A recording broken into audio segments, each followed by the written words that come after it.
बिस्मिल्लाहिर्रहमानिर्रहीम। Dear viewers, आज हम class 10th chapter number 1 quadratic equation start करने जा रहे हैं। तो आइए क्वाड्रेटिक इक्वेशन को स्टार्ट कर लेते हैं। What is quadratic equation? Quadratic equation है क्या? तो क्वाड्रेटिक क्वाड से निकला हुआ है और क्वाड का मतलब स्क्वायर के होते हैं।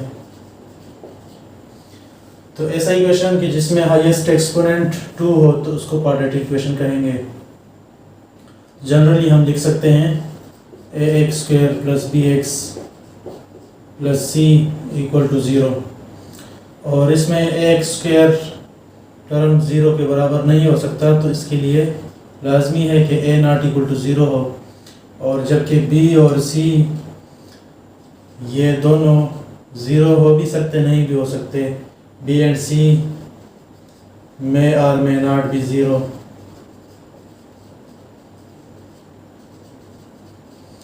और जबकि A, B, C तीनों बिलोंग करते हैं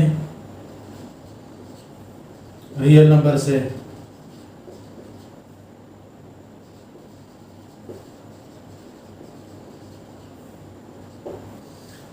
तो ये तो हुआ क्वाड्रेटिक इक्वेशन के मुतालिक। वैसे जो क्वाड का लफ्ज़ है वो और मीनिंग में भी इस्तेमाल हो सकता है। क्वाड का मतलब 4 के होते हैं।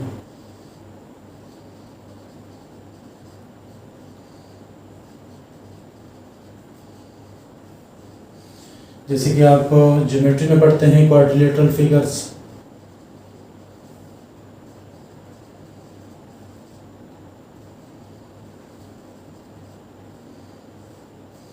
उसमें वो 4 साइडेड फिगर होते हैं जिनके 4 साइड होते हैं। स्क्वायर है, रेक्टेंगल है, ट्रेपेजियम है, काइट है, पैरेललोग्राम है, रोम्बस है।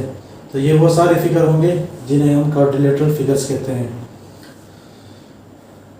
अब क्वाड्रेटिक इक्वेशन को हम कुछ एग्जांपल से समझेंगे। जैसे हमने यहाँ पे डिस्कस किया कि ax² ये टर्म 0 नहीं होना चाहिए, 2x² + 5x + 7 = 0। तो इस क्वाड्रेटिक इक्वेशन के अंदर x² का कोफिशिएंट 2 है, तो हम कह सकते हैं a ≠ 0। और b और c की वैल्यू, b की वैल्यू यहाँ पे 5 और c की वैल्यू 7 है। हम एक और इक्वेशन ले लेते हैं 2x² + 5x = 0। तो यहाँ पे फिर अगेन a की वैल्यू 2 के बराबर है, तो ≠ 0, और जबकि b की वैल्यू 5 के बराबर, और जबकि c की वैल्यू यहाँ पे मौजूद नहीं तो 0।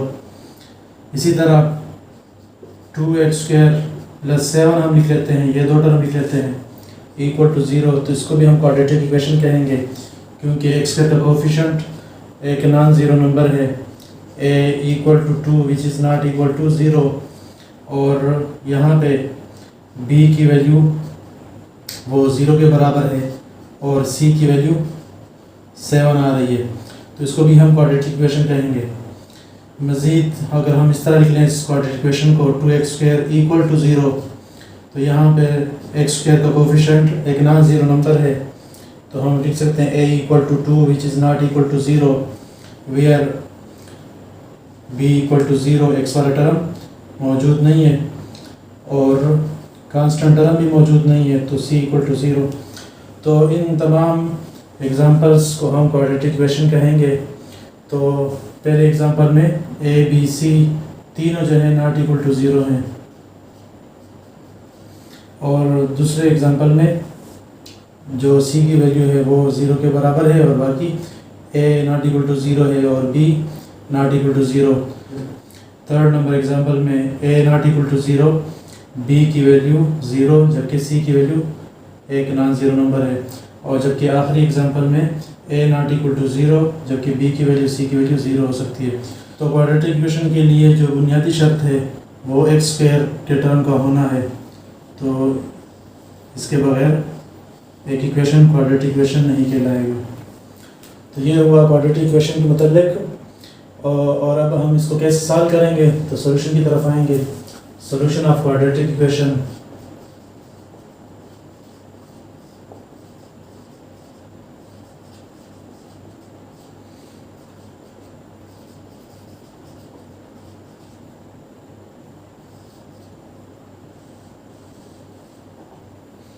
क्वाड्रेटिक इक्वेशन को 3 तरीकों से हम सॉल्व कर सकते हैं।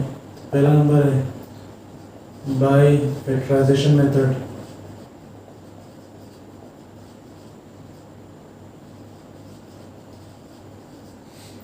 दूसरा तरीका है बाय कंप्लीटिंग स्क्वायर मेथड,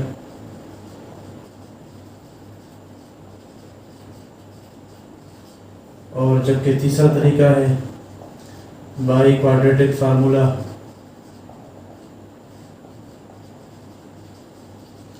इन 3 तरीकों से हम क्वाड्रेटिक इक्वेशन को सॉल्व कर सकते हैं।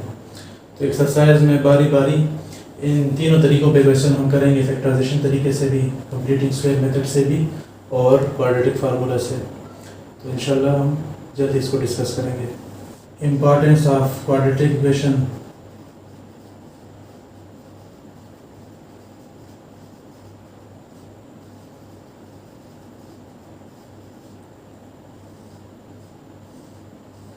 क्यों हम क्वाड्रेटिक इक्वेशन का इस्तेमाल करते हैं, इसकी क्या अहमियत है। तो अक्सर बच्चे ये सवाल पूछते हैं कहाँ पे इसका यूज़ है।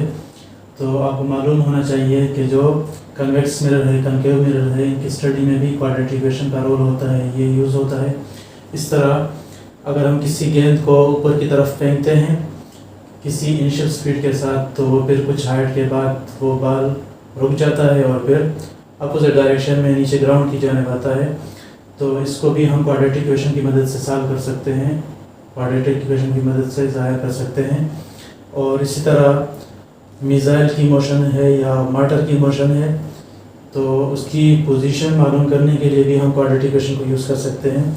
यहाँ पे इसको डिस्कस करने के लिए सिर्फ हम एक एग्जांपल का सहारा लेंगे, और वो है बॉल कि अगर हम बॉल को ऊपर फेंकते हैं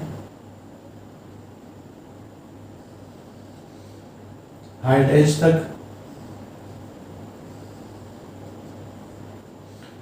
सपोज कर लें यहाँ पे इसकी जो इनिशियल स्पीड है वो vi है, और यहाँ पे जो इसकी स्पीड है वो vf है। इसको इनिशियल स्पीड कहते हैं और इसको फाइनल स्पीड कहेंगे, या इनिशियल वेलोसिटी और ये फाइनल वेलोसिटी।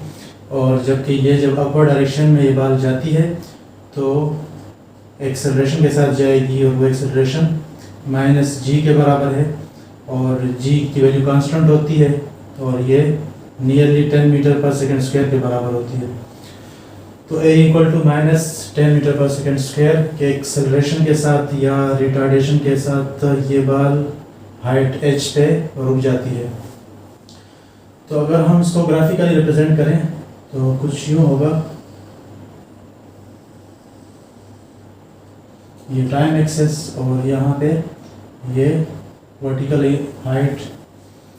तो शुरू में जब आप यहाँ से टाइम्स कन्वर्ट करेंगे तो शुरू में टाइम 0 होगा और फिर ये टाइम बढ़ता जाएगा। तो इसके लिए ग्राफ कुछ यूँ बनेगा, ऐसे कर्व लाइन बनेगी। तो यहाँ भी ये ज़ाहिर कर रहा है कि कुछ टाइम बाद, सपोज 5 सेकंड बाद, इसकी हाइट ये हो जाएगी, और 10 सेकंड बाद इसकी हाइट मज़ीद बढ़ेगी, लेकिन उतनी नहीं बढ़ी जितनी पहले बढ़ी थी, सिर्फ ये बढ़ जाएगी। और फिर 15 सेकंड बाद इसकी हाइट तो बढ़ेगी, लेकिन जो पहले 5 सेकंड है उसके मुकाबले में और कम बढ़ेगी। और फिर नेक्स्ट 5 सेकंड बाद यानी 20 सेकंड पे इसकी हाइट मज़ीद बढ़ेगी, लेकिन बहुत कम बढ़ेगी। तो ये एक्सेलरेशन g की वजह से इसकी स्पीड मुसलसल कम होती जाएगी और आखिरकार फाइनली बिल्कुल 0 हो जाएगी। और ये ग्रेविटेशनल एक्सेलरेशन ये अर्थ की फोर्स ऑफ अट्रैक्शन की वजह से। तो अगर हम इसको क्वाड्रेटिक इक्वेशन में ज़ाहिर करना चाहें तो इसके लिए इक्वेशन कुछ यूँ बनेगा, h = vit plus half -g_t²। जो वर्टिकली हाइट है वो तो यहाँ पे मालूम होगी हमें, तो वो कांस्टेंट होगी। सपोज कर ले वो कितनी है, वो 20 मीटर है मैक्सिमम हाइट, तो यहाँ पे 20।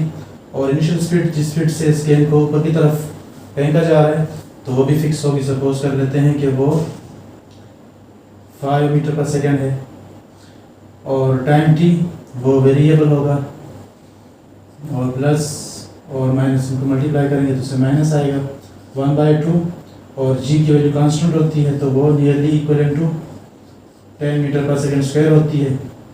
तो इसको ले लेंगे यहाँ पे 10 और यहाँ पे ये t स्क्वायर। तो अगर हम इसको सिंप्लीफाई करें तो यहाँ पे नीचे है 1 2 1 2 5 चलिए इसी तरह कर लेते हैं 5t माइनस 5t स्क्वायर, 20 वहाँ पे शिफ्ट होगा, इस तरफ 0 रह जाएगा, तो ये बनेगा -20 minus 5t square plus 5t, और यहाँ पे -20।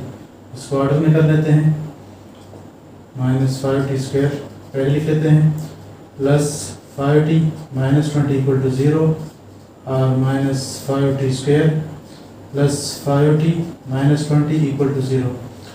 तो यहाँ पे -5 कॉमन कर लें तो t square minus T plus 4 equal to 0, तो ये बनेगा -5 वहाँ पे जाके डिवाइड 0 पे तो 0 आएगा, तो क्वाड्रेटिक इक्वेशन बन जाएगा t square minus T plus 4 equal to 0। तो ये क्वाड्रेटिक इक्वेशन होगा इन वेरिएबल t। तो यहाँ से बिल्कुल वाज़ेह है कि इसको अगर हम t के लिए सॉल्व करते हैं इस क्वाड्रेटिक इक्वेशन को बाय क्वाड्रेटिक फार्मूला, तो इससे t की 2 वैल्यू आएंगी। अगर नेगेटिव वैल्यू आती हैं तो उसको आप निगलेक्ट करेंगे, और अगर पॉजिटिव वैल्यू आती हैं तो उसको आप ले लेंगे, और वही सही टाइम होगा गेंद के यहाँ से वहाँ तक पहुँचने का। तो ये t इस तरीके से कैलकुलेट हो जाएगा। तो आपने देखा कि हमने एक प्रैक्टिकल एग्जांपल ली और इसकी मदद से हमने t को मालूम किया बाय यूजिंग क्वाड्रेटिक इक्वेशन। अभी तक आपने हमारा चैनल सब्सक्राइब नहीं किया तो काइंडली आप उसको लाजमी सब्सक्राइब करें ताकि हमारी आने वाली हर वीडियो आप तक बआसानी पहुंच सके। वस्सलाम।